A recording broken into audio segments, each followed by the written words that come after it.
Внимавајте каква храна консумирате, новите тропски температури предупредуваат лекарите. Невниманието лесно може да предизвика несакани последици, па дури и престој во болница.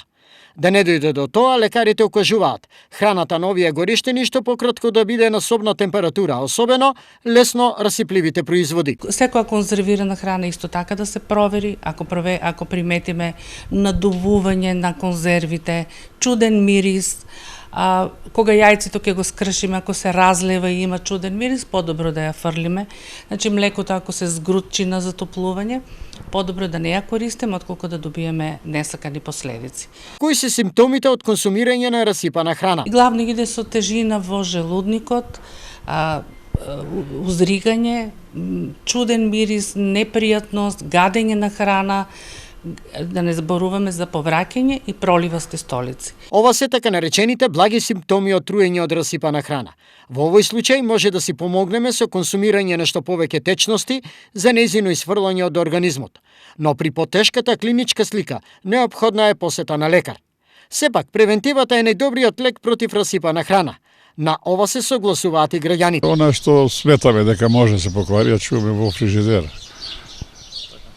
Не држиме храна некоја која кварлива подолго време.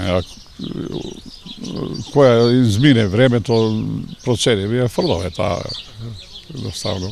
Претежно свежо гледате, да? Па да, обично свежо. Сега најмногу одиме на зеленчук, избегаваме местни производи. Добро знаеш и фрижидерот е тука, фрижидерот се заштитува. И многу да се купува во големи количини. Почето помалку и така подобро. Во фрижидер се чува да храна. За овие шештини, граѓаните пак го нудат овој рецепт за исхрана. Јас си правам една убава чорба, селер, морков, бел морков или пашканат и брокула. И малку лекичка, тоа е најубава храна. Не треба ни месо, не треба ни ништо. Тоа е тоа од мене. Освен неколку амбулантски прегледи, за сега нема хоспитализирани граѓани на инфективното оделение поради труење од консумирање на расипана храна. Оваа позитивна вест ги иницира граѓаните да бидат постојано на штрек, доколку не сакаат да се соочат со непријатна ситуација од непланирани поминати болнички денови, се заради тоа што сладоледот или пак јогуртот што бил изложен на сонце бил примамлив за консумација.